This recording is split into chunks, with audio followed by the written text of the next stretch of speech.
हरिः ओं श्रीगुरुभ्यो नमः।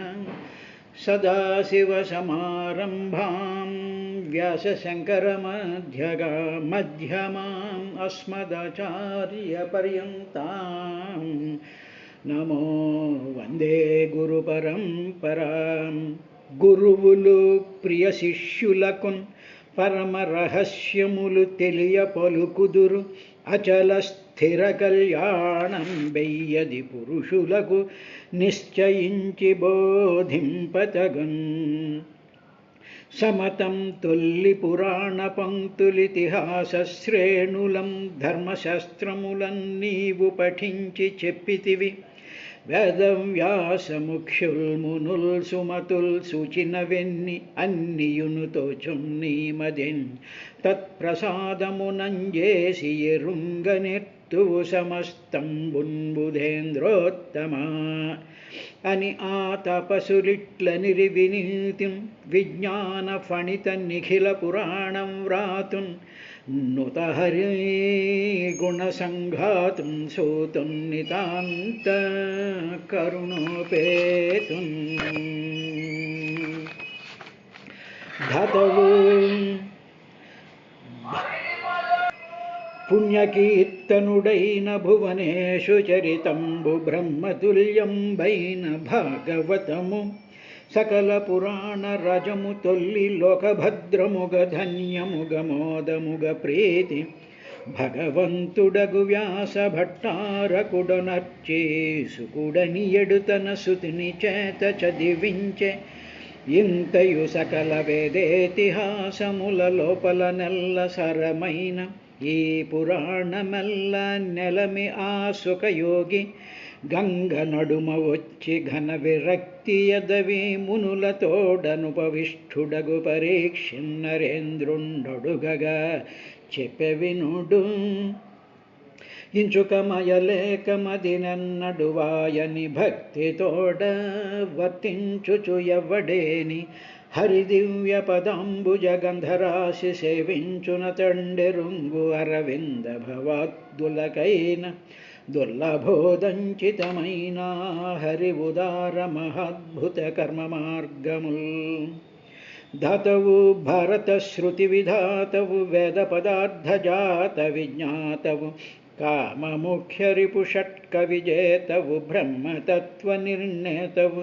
యోగినేతవు నీవు ఓ వ్యాసమునీంద్ర. కరుణ చూపిసిన నాల్కగున్ నారాయణ శబ్దం అబ్బజేయవే. హరిః ఓం శ్రీ గురుభ్యో నమః. యజ్ఞస్వరూపుడైనటువంటి వాడు, యజ్ఞభోక్త అయినటువంటి వాడు, యజ్ఞమే తానైనటువంటి వాడు, యజ్ఞ సాధనాలన్నీ కూడా తానే అయినటువంటి ఆ పరమాత్మ శ్రీహరి రూపంలో ఆ యజ్ఞవాటికలోకి ప్రత్యక్షమయ్యాడయ్యా విదురా. అలా ప్రత్యక్షమైనటువంటి ఆయన వాళ్ళ యొక్క అక్కడ ఉండేటువంటి సమస్త జీవుల యొక్క ఆ ప్రభలన్నింటినీ కూడా తాను హరించి వేసేశాడు. హరించేసి తాన యొక్క వెలుగే మొత్తం అంతా వ్యాపించిపోయినటువంటి ఆ యజ్ఞ వాటికల్లో అప్పుడు ఆయన ఏం చేశాడని కృతానుగ్రహ విగ్రహం, ఒక అనుగ్రహాన్ని చూపించేటువంటి అద్భుతమైనటువంటి విగ్రహస్వరూపంలో ఆయన వచ్చేటప్పటికీ అప్పుడు అక్కడ ఉండేటువంటి వాళ్ళందరూ కూడా శ్రీహరిని యథామతి గృణంతి స్మ. ఎవరి మనస్సులలో ఏ విధమైతే ఉంటుందో ఆ విధంగా వాళ్ళు స్తుతించడం ప్రారంభించారయ్యా అనేటువంటి విషయం చెప్పిన తర్వాత దక్ష ప్రజాపతికి ఆయన ఏ విధంగా కనిపించాడు అంటే శుద్ధం స్వజ్ఞాం నుపరతాఖిల బుద్ధ్యవస్తం చిన్మాత్రం ఏకం అభయం ప్రతిషిధ్యమాయాం అనేటువంటి రూపంలో కనిపించాడు ఆయన. ఏకం అద్వితీయుడిగా కనిపించాడు. తర్వాత చిన్మాత్ర స్వరూపం కింద కనిపించాడు. తర్వాత అభయస్వరూపం కింద కనిపించాడు. తర్వాత ఏకం ఉన్నది ఒకటే, ఏకం సత్ విప్రా బహుధా వదంతి అన్నట్టుగా సమస్తము తానే అయిపోయినట్టు కనిపించినటువంటి ఆ అద్భుతమైనటువంటి అనుభవాన్ని ఆయన దక్షుడు పొందాడు. దానికి కారణం ఏమిటి అంటే ఆయన హృదయం అంతా కూడా అమలమైపోయింది.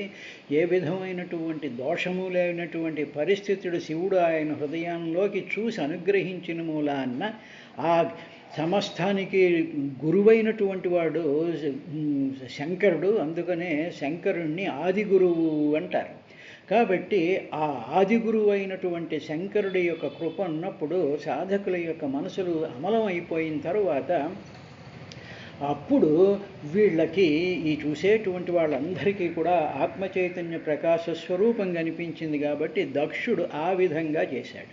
సరే, మిగతా వాళ్ళ బుద్ధికి తగ్గట్లుగా యథామతి గృణంతి స్మ. యథామతి వాళ్ళ యొక్క వాళ్ళు చేసేటువంటి పనులను బట్టి, వాళ్ళ యొక్క మనసులను బట్టి, వాళ్ళ యొక్క పూర్వజన్మ సంస్కారాలని బట్టి వాళ్ళు ఆ పరమేశ్వరుడైనటువంటి ఆ ఆత్మస్వరూపుడైనటువంటి ఆ చైతన్య ప్రకాశ స్వరూపుడైనటువంటి శ్రీహరిని ఈ విధంగా ధ్యానిస్తూ ఉన్నారయ్యా అని చెప్పిన తర్వాత ఋత్విజ ఊచు.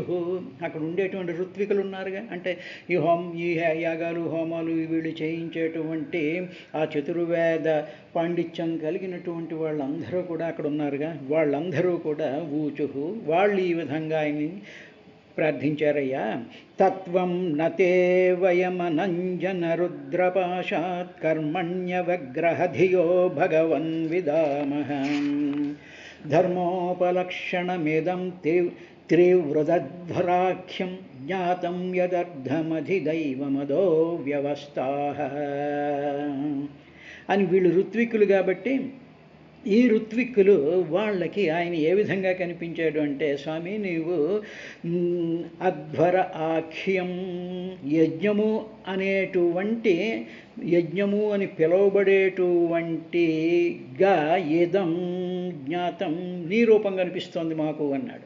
అంటే ఏమిటి, వీళ్ళు ఋత్విక్కులు కాబట్టి వాళ్ళు ఎప్పుడూ కూడా హోమకుండాలు, దాంట్లో ఉండేటువంటి అగ్నిస్వరూపాలు, దాంట్లో ఉండేటువంటి హవిస్సులు, ఆ మంత్రాలు, తర్వాత వాళ్ళల్లోకి ఆ యజ్ఞస్వరూపుడు పూర్తిగా ఆవాహన అయిపోయాడు. కాబట్టి వాళ్ళందరికీ కూడా అధ్వర ఆఖ్యం ఇదం జ్ఞాతం నీవు ఆ యజ్ఞస్వరూపుడి కింద కనిపించావయ్యా అన్నాడు. దక్షుడికేమో ఆత్మచైతన్య ప్రకాశం కింద, అద్వితీయుడి కింద, ఒకే ఒక స్వరూపం కింద, అభయస్వరూపుడి కింద ఆయనకి కనిపిస్తే వీళ్ళకి ఈ విధంగా కనిపించాడు. ఇంకా వాళ్ళకి ఏ విధంగా కనిపించాడు అంటే, అనంజన స్వామి నీవు ఉపాధి దోషాలు ఏమీ లేవు నీకు.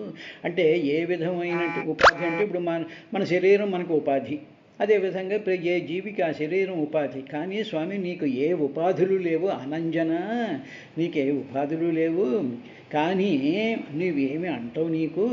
కానీ మేమున్నామే ఋత్విజులం, మాకు రుద్ర శాపాత్ ఆ నందీశ్వరుడు స్వామి మాకు శాపం పెట్టాడు.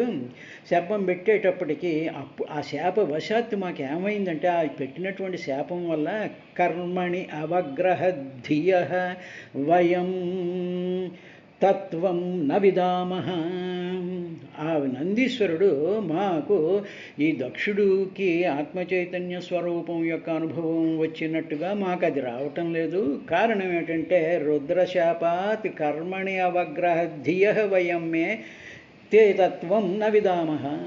మీరు ఈ వేదాల్లో చెప్పినటువంటి కర్మకాండల్ని, ఆ మంత్రాల్ని, ఆ హోమాల్ని, ఆ యజ్ఞాల్ని, ఆ కొత్త కార్యక్రమాలని మాత్రమే చేసుకుంటూ పడి ఉండండి అని శాపం పెట్టాడయ్యా. శాపం పెట్టేటప్పటికీ తే తత్వం న విదామః, నువ్వు నీ అసలైనటువంటి తత్వం ఆత్మచైతన్య స్వరూపమైనటువంటి సర్వవ్యాపకమైనటువంటి సత్యం, జ్ఞానం, అనంతం, నిత్యశుద్ధ బుద్ధ ముక్త స్వభావమైనటువంటి ఆ మహత్తరమైనటువంటి విషయాన్ని నా విదామః తెలియలేకుండా ఉన్నాం. ఏదో ప్రసాదాలు, నైవేద్యాలు, పూజలు, పునస్కారాలు, ఆశీర్వాదాలు ఇవే అనుకునేటువంటి పరిస్థితిగా రుద్రశాపాత రుద్రుడు మాకు శాపం పెట్టాడయ్యా. తరువాత ఇంకా మేము ఈ పనులు చేస్తూ ఉండడం మూలంగా త్రివృత్ అధ్వరాఖ్యం ఇదం జ్ఞాతం, 3 వేదాల్లోనూ ప్రతిపాదింపబడినటువంటి అధ్వరాఖ్యం యజ్ఞం అనేటువంటి ఇదం నీ రూపం అనుకుంటున్నాం. తరువాత నీవు యదర్థం ఏ యజ్ఞం కొరకైతే అదహ ఆధిదైవం ఈ ఇంద్రుడు మొదలైనటువంటి వాళ్ళందరూ కూడా వచ్చారో వ్యవస్థ వీళ్ళందరినీ కూడా నువ్వే సృష్టించావు. అంటే మేము హోమం చేస్తూ ఉండేటప్పుడు ఇంద్రం ఆవాహయామి, అగ్ని ఆవాహయామి, యదో వర్ణం ఆవాహయామి అని చెప్పేసేసి మేము ఆ మంత్రాలు చదువుతూ చేస్తూ ఉండేటప్పటికి ఆ అగ్నికుండంలోకి ఇంద్రుడు లేకపోతే మేము ఏ దేవతలనైతే పిలుస్తూ ఉన్నామో వాళ్ళందరూ వచ్చి తీసుకుంటూ ఉండేటువంటివి ఆ వ్యవస్థగానే నువ్వు కనిపిస్తున్నావు స్వామి. కానీ తే తత్వం న విదామహ నీ అసలైనటువంటి ఆ స్వరూపాన్ని మేము తెలుసుకోలేకపోతున్నాము. తర్వాత ఈ దేవతలు కానీ ఈ యజ్ఞంలో చేసేటువంటి నియమాలు కానీ ఇవన్నీ కూడా నీ యొక్క వ్యవస్థే. యదర్థం అధిదైవమదో వ్యవస్థ నీవు ప్రవేశపెట్టినటువంటి వ్యవస్థలే స్వామి. అందువల్ల మేము ఈ వ్యవస్థల కిందే చూస్తున్నాం తప్ప నీ అసలైనటువంటి తత్వం కింద మేము చూడటం లేదు స్వామి అని చెప్పి ఋత్విక్కులు వాళ్ళు చేశారు. అంటే ఉదాహరణకి మామూలుగా ఎవరైనా ఉన్నారనుకోండి, ఏదైనా ఉద్యోగస్తుడు ఉన్నాడు, వాడు సైంటిస్ట్ అయ్యేటప్పుడు వాడు ఎప్పుడు సైన్స్ మాటలే మాట్లాడుతుంటాడు. అదే వ్యాపారస్తుడు ఉంటే లాభం ఎంత నష్టం ఎంత, ఆ సరికి ఎంత అమ్మ ఈ సరికి ఎంత అమ్మే ఉంటాయి. ఏదో మామూలుగా గుళ్ళోకి వచ్చినటువంటి వాళ్ళు ఆ కబుర్లు ఈ కబుర్లు ఇవి అవి చెప్పేసేసుకుంటూ ఏదో చేసేసుకుంటూ వెళ్ళిపోతూ ఉంటారు. ఇలాగ అందుకనే ఏమిటంటే యథామతింగ్రణంత ఎవరి బుద్ధికి ఏం దోస్తే ఆ విధంగా స్తోత్రం చేశారయ్యా అన్నాడు. అన్న తర్వాత సదస్య ఊచు అక్కడ ఉండేటువంటి సదస్సులు ఉన్నారుగా, అక్కడ ఉండేటువంటి వాళ్ళు ఆ సదస్సులు అంటే ఏంటంటే హోమాలు అవి జరుగుతూ ఉండేటప్పుడు వాటిల్ని ఫాలో అవుతూ అక్కడ అందులో జరిగేటువంటి ఆ మంత్రాల యొక్క చర్చ చేస్తూ ఉండేటువంటి వాళ్ళని సదస్సులు అంటూ ఉంటారు. వాళ్ళందరూ ధ్వన్యశరణ ఉరుక్లేశ దుర్గేంతకోగ్రవ్యలాన్విష్టే విషయ మృగతృష్టాత్మగేహోరుభార ద్వంద్వశభ్రే ఖలమృగభయే శోకదావ్యేజ్ఞసార్థ పాదౌకస్తే శరణద కదా యాతి కామోపసృష్ట. వాళ్ళు అన్నారయ్యా విదురా, ఓహో అందరికీ కూడా రక్షణ కల్పించేటువంటి ఓ దేవా, అజ్ఞానులైనటువంటి మానవులు సహజమైనటువంటి ఈ జననమన్న ప్రవాహంలో సంసారంలో పడి కొట్టుకుపోతూ ఉంటారు ఈ సమాజం అంతా కూడా. తర్వాత భయంకరమైనటువంటి మృత్యువు అనేటువంటి పాము వీళ్ళ వెనకాల పడుతూ ఉంటే ఎవరిని కూడా వీళ్ళు రక్షించలేకపోతున్నారు. తరువాత ఈ సంసార మార్గంలో ఉండేటువంటి వాళ్ళకి ఆత్మస్వరూపం ఏం తెలియటం లేదు, వాళ్ళకంతా అవిద్యతో నిండిపోయింది. తర్వాత వీళ్ళకి అహంకారము, రాగము, ద్వేషము, తర్వాత అభినివేశం, అంటే నా శరీరం పడిపోతుందేమో, నా కాలు విరిగిపోతుందేమో, నాకు ఇదైపోతుందేమో అనేటువంటి వాటిల్లో నుంచి మృత్యుభయం వీళ్ళకి కలిగేస్తూ ఉంటుంది. ఇలాగా వీళ్ళ మనస్సుల్లో అహంకారం ఉండడం మూలంగా, రాగం ఉండడం మూలంగా, ద్వేషం ఉండడం మూలంగా, మృత్యుభయం ఉండడం మూలంగా వీళ్ళ మనసులన్నీ కూడా మలినాలతో కూడుకుపోయి ఉన్నాయి స్వామి. అటువంటి ఆ చిత్త మలములు ఏవైతే ఉన్నాయో వాటిని ఈ మానవులు ఎవ్వరూ కూడా అధిగమించడం వాళ్ళకి చాలా కష్టమైపోతుంది. నిరంతరము కూడా వీళ్ళు సుఖదుఖాలని, లాభ నష్టాలని, జయాపజయాలని, రాత్రి పగలని, సుఖ సంతోషాలని ఈ విధమైనటువంటి గోతుల్లో పడుతూ ఉంటారు, లేస్తూ ఉంటారు, పడుతూ ఉంటారు, లేస్తూ ఉంటారు. తర్వాత ఇంకా ఈ సమాజంలో దుష్టులు కొంతమంది ఉంటారు, అవినీతి పరులైనటువంటి వాళ్ళు రాజ్యాన్ని పరిపాలిస్తూ ఉంటారు, రౌడీలు ఉంటారు, దొంగలు ఉంటారు, లంచగొండులు ఉంటారు, వీళ్ళందరూ ఉంటూ ఉంటారు ఈ సమాజంలో. వీళ్ళందరూ క్రూరముగాలు. ఈ క్రూరముగాల వల్ల ఏదో కాస్త ధ్యానం చేసుకుందాం అనుకునేటువంటి వాడికి చాలా బెడద కలుగుతుందయ్యా. తర్వాత ఈ సంసారం అనేటువంటి అడవిదారిలో శోకం అనేటువంటి దావాగ్ని ఎప్పుడూ మండుతూనే ఉంటుంది.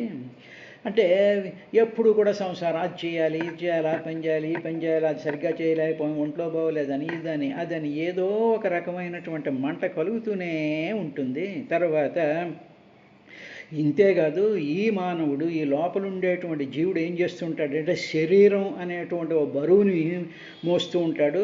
అంతేకాదు పోనీ ఆ శరీరం అనేటువంటి బరువును మోస్తూ ఉంటాడు, బాగానే ఉంది. అంతేకాకుండా ఇల్లు వాకిలి, తర్వాత ఇంకా ప్రజెంట్ డే చెప్పుకోవాలి అంటే కార్లని, ఆభరణాలని, తర్వాత ఏమో మిద్దెలని, మేడలని, తర్వాత పొలాలని, కూరగాయలని, ఇవన్నీ మోస్తూ ఉంటారు వీళ్ళు.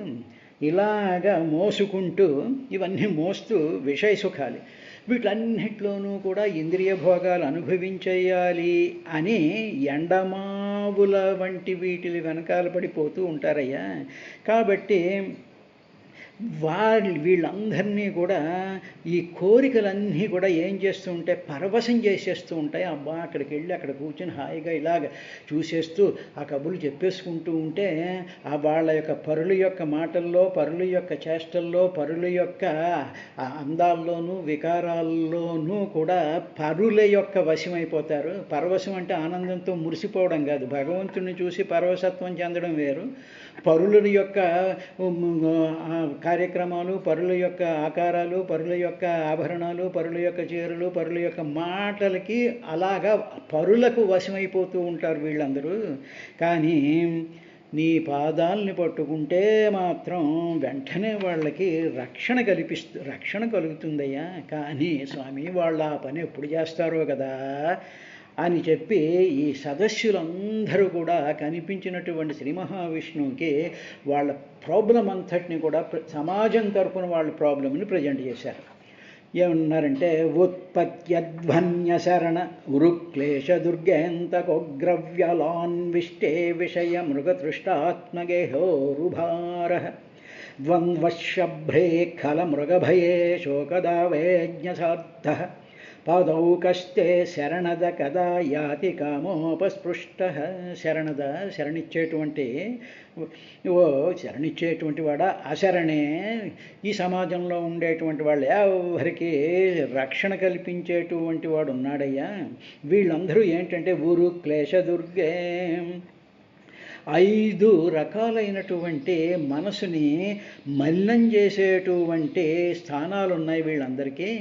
తరువాత అవి ఏమిటి అంటే అస్మితం అంటే అహంకారం, రాగం, ద్వేషం, అభినివేశం, నేను నా కార్యక్రమాలు అనేటువంటి ఒక దేహాభిమానం అనేటువంటి 5 రకాలైనటువంటి క్లేశాల చేత వాళ్ళ చిత్తాలన్నీ కూడా మలినమైపోతూ ఉంటాయి. అంతేకాదు అంతక ఉగ్రవ్యాల అన్విష్టే, అంతకుడు అంటే యముడు అనేటువంటి ఉగ్రవ్యాల చాలా భయంకరమైనటువంటి పాము చేత అన్విష్టే తరమబడుతూ ఉంటాడు. అయ్యో మృత్యు వచ్చేస్తుంది, ఇంకా నా బతికి అయిపోయింది, అది ఇది అనేటువంటి ఉంటాడు. తరువాత వీళ్ళు ఇంకా ఏం వీళ్ళందరూ కూడా ద్వంద్వాలు అనేటువంటి గోతులు కలిగి ఉన్నాయి. వీళ్ళు ఇలా నడుస్తూ వెళుతూ ఉంటే ద్వంద్వాలు కనిపిస్తాయండి. రాత్రి అవుతుంది, పగలవుతుంది, సుఖం వస్తుంది, కష్టం వస్తుంది. సుఖంలో పడతాడు, మళ్ళీ లేచి దుఃఖంలో పడతాడు, మళ్ళీ లేచేమో ప్రేమిస్తాడు, తర్వాత మళ్ళీ ద్వేషిస్తూ ఉంటాడు, తర్వాత ఏదో కొత్త ప్రోగ్రాం అంటాడు, మళ్ళీ సాయంత్రం ఇంకో కొత్త ప్రోగ్రాం అంటాడు, మళ్ళీ వీళ్ళు రాకపోతే వాళ్ళు ఏడుస్తారు, వాళ్ళు రాకపోతే వీళ్ళు ఏడుస్తారు. ఇలాగా తరువాత ఏమో రోగం వచ్చిందని, అనారోగ్యం వచ్చిందని, నన్ను గుర్తించలేదని, నన్ను గుర్తించారని, ఇలాగా రకరకాలైనటువంటి ద్వంద్వం అంటే ఇటువంటి గోతులు, శ్వభ్రే అంటే గోతుల్లో ఉంటుంది వీళ్ళ ప్రయాణం అంతా కూడా. తరువాత ఖల మృగభయే, చాలా దుష్టులైనటువంటి మృగస్వభావం కలిగినటువంటి వాళ్ళ చేత వీళ్ళు ఎప్పుడూ భయపడుతూ ఉంటారు. దుర్మార్గులు, రౌడీలు, కబ్జాకోరులు, మన డబ్బు దొంగిలించాలనేటువంటి దొంగలు, మన సైమంతటిని వేస్ట్ చేసేటువంటి రకరకాలైనటువంటి ఈ వార్తలు, ఇవన్నీ కూడా భయాన్ని పుట్టించేటువంటివి ఇవన్నీ. తరువాత వీటన్నిటి వల్ల వీటన్నిటి వల్ల శోకం అనేటువంటి దావాగ్ని ఈ మనిషి జీవితంలో తినేస్తూ ఉంటుందయ్యా. అంతేకాకుండా ఉత్పత్తి అధోవని, తరువాత ఈ పుట్టడం మరణించడం అనేటువంటివి రెండు ప్రాబ్లమ్స్ ఇవి. ఇదో ద్వంద్వం, ఇది పుడుతూ ఉంటాడు మరణిస్తూ ఉంటాడు, మధ్యలో వీడి జీవితం అనుకుంటూ ఉంటాడు. పోనీ ఇలా అనుకునేటువంటి జీవితాన్ని వీడు ఏదైనా భగవంతపరంగా చేసుకుంటాం, ఏదో భాగవతం విందాము, కాసేపు ప్రశాంతంగా కూర్చొని ధ్యానం చేసుకుందాము, ఏదో పురాణం చదువుకుందాము అని అనుకోకుండా మృగతృష్ణ ఆత్మగేహ ఉరుభార. మృగతృష్ణ అంటే ఏంటి? ఎండమౌలు అన్నమాట. విషయ సుఖాలు, విషయాలంటే మనకి కనిపించేటువంటి ప్రపంచంలో ఉండేటువంటి వస్తువులు మనకి సుఖం ఇస్తున్నాయి అనుకునేటువంటి భారం ఒకటి. తరువాత ఆత్మగేహ, నేను నా శరీరం, తర్వాత నా ఇల్లు, ఆ తర్వాత నా ఇంట్లో ఉండేటువంటి బొచ్చెలు, ఆ తర్వాత నాకు ఉండేటువంటి ఒక కారు, ఆ తర్వాత నాకు ఉండేటువంటి ఫ్లాట్లు, నాకు ఉండేటువంటి నగలు, నాకు ఉండేటువంటి చీరలు, ఇవన్నీ కూడా ఆత్మగేహ ఉరుభార. ఉరు అంటే చాలా ఎక్కువగా ఉండేటువంటి భారంతో వీళ్ళు ఆ భారాన్ని గాడిద బరువు మోసినట్లు వీటిలన్నిటినీ మనసులో పెట్టేసేసుకుని చాలా ఆనందించేస్తూ ఉండి ఆ బరువు చేత వాళ్ళ బుర్రలు కింద పడిపోతూ ఉంటాయా. తరువాత అంతేకాదు వీళ్ళని కొన్ని జయించేస్తూ ఉంటాయి, వీళ్ళని టోటల్గా పరాజితులు చేసేస్తాయి వీటిని. అవేమిటంటే కామ ఉపస్పృష్ట.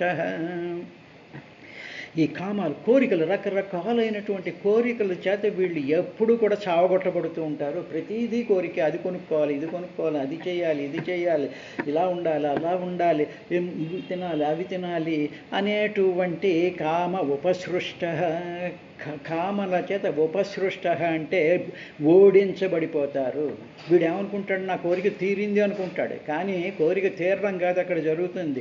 నీ కోరిక నీ మనసులోకి వచ్చి ఆ కోరికను తీర్చుకోవడం కోసం అని చెప్పి నిన్ను నానా పరుగులు పెట్టిస్తూ రాగద్వేషాల్లోకి పడేస్తూ ద్వంద్వాల్లోకి పడేస్తూ నిన్ను చెదగొట్టేస్తూ ఉండి నిన్ను పూర్తిగా పరాజయం చేసేస్తాయి కోరికలు.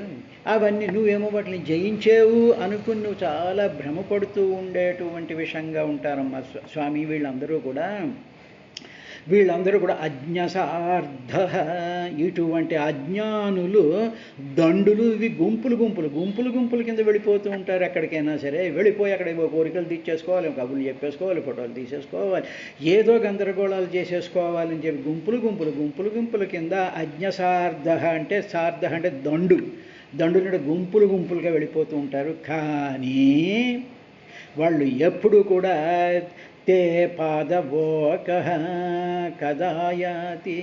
ఈ దండులకి వెళ్ళేటువంటి ఈ దండుబాళం బ్యాచ్ వాళ్ళందరూ ఎప్పుడు నీ పాదాలకి నమస్కారం పెట్టుకుని ప్రశాంతంగా నీ పాదాలనేటువంటి వాటిని మనసులో ఎప్పుడు నింపుకుంటారో స్వామి అని చెప్పి ఈ సదస్సులు ఎవరైతే విశ్లేషణ చేయగలరో, ఎవరైతే అసలైనటువంటి తత్వం తెలిసినటువంటి వాళ్ళు, సమాజంలో ఉండేటువంటి మానవులు పడుతూ ఉండేటువంటి బాధల నుంచి స్వామి వీళ్ళందరినీ నువ్వు రక్షించేటువంటి వాడవు అని ఆ ఎదురుగా కనిపించినటువంటి ఆ శ్రీ మహావిష్ణువుకి వీళ్ళొక అర్జీ పెట్టుకున్నారు, ఒక అప్లికేషన్ పెట్టుకున్నారు. స్వామి నీ పాదాల మీద ఎప్పుడు వీళ్ళకి బుద్ధి కలుగుతుందో అని వాళ్ళు గోల పెట్టారు. వాళ్ళు ఇది అయిన తర్వాత అక్కడ రుద్రుడు ఉన్నాడుగా, ఆయన తవ వరద వరాంధ్రావశిషేహాఖిలార్థే హ్యాపి మునిభిరసక్త్రైరాదరేణార్హణీయే యది రచిత ధియం మా విద్యలోకోపవిద్ధం జపతి నగణయే తత్వత్పరానుగ్రహేణ. వరద, ఇప్పుడు శ్రీ రుద్రుడికి ఏ విధంగా ఆయన కనిపించాడు అంటే, వరాలిచ్చేటువంటి ఓ స్వామి, ఈ జగత్తులో అశిషాః కోరికల చేత, అసక్తై ఆ కామన చేత, కామనలు లేనటువంటి మునిభిః మహర్షుల చేత ఆదరణేన అర్హణీయేహ ఏ విధమైనటువంటి కోరికలు లేకుండా ఉండేటువంటి మునిభిః మహర్షులు, మననశీలులైనటువంటి మహర్షులు ఆదరేణ అర్హణీయేహ అటువంటి మహర్షులు ఎంతో ఆదరణతో, ఎంతో ప్రేమతో, ఎంతో శ్రద్ధతో అర్హణీయే పూజించడానికి అర్హత కలిగినటువంటి వాడిని నిన్ను వాళ్ళు ఎప్పుడూ కూడా మననశీలంగా చేస్తూ ఉంటారు స్వామి. తరువాత అఖిల అర్ధే తవ వర అంఘ్రౌ రచిత ధియం. తరువాత సకలమైనటువంటి అఖిల అర్ధే సకలమైనటువంటి ఫలాలు, అర్ధ అంటే అర్థములంటే కోరికలు, ఫలాలు, ప్రయోజనాలు ఇచ్చేటువంటి తవ నీ యొక్క వర చాలా శ్రేష్టమైనటువంటి అంఘ్రౌ నీ పాదాలకి, నీ శ్రేష్టమైనటువంటి నీ పాదాలయందు రచిత ధియం స్థిరంగా చేయబడింది నా మనసు స్వామి. అటువంటి నన్ను అవిద్యలోక ఏ మాత్రం జ్ఞానం లేనటువంటి అజ్ఞాని అయినటువంటి ఒకడు అపవిద్ధం తప్పుగా యది జపతి పలికినా అంటే అక్కడ దక్షుణ్ణి రిఫరెన్స్ చేస్తున్నాడు ఆయన. అజ్ఞానంతో నన్ను తప్పుగా పలికాడు, నన్ను తప్పుగా తిట్టాడు. తత్ దానిని త్వత్పర అనుగ్రహేణ నీ యొక్క నిన్ను తలుచుకోవడం వల్ల, నీ యొక్క ధ్యానం చేసి, శివుడు ఎప్పుడూ కూడా విష్ణుని శివస్య విష్ణు హృదయం విష్ణు శివస్య హృదయం అని ఉంది కదా. అంటే శివుడే ఎప్పుడు కూడా పరమాత్మను తలుచుకుంటాడు. ఇప్పుడు శివుడు ఏమంటున్నాడు అంటే త్వత్పర అనుగ్రహేణ నీ యొక్క అనుగ్రహం చేత నీవు నాలాంటి భక్తుడిని అనుగ్రహం చెయ్యడం వల్ల అజ్ఞాని అయినటువంటి దక్షుడు నన్ను అన్నటువంటి మాటలు నేను నగణయే లెక్క చేయలేదు స్వామి అన్నాడు. అంటే ఇప్పుడు తాను దక్షుణ్ణి క్షమించి దక్షుణ్ణి అనుగ్రహం చూపించడానికి కారణస్వరూపుడైనటువంటి వాడుగా పరమాత్మ కనిపిస్తున్నాడు. అంటే మనం ఎవరినైనా క్షమిస్తున్నా, మనం ఎవరినైనా ప్రేమిస్తున్నా, మనం అంతా కూడా పరమాత్మ అయినటువంటి శ్రీమన్నారాయణుడి యొక్క అనుగ్రహం వల్లే కలిగింది అని చెప్పి రుద్రుడు ఆ శ్రీ మహావిష్ణువు యొక్క మహత్తత్వాన్ని ఆ విధంగా ప్రార్థించాడయ్యా అన్నాడు. రేపటి కార్యక్రమంలో ఏం జరిగిందో అనేటువంటి విశేషాన్ని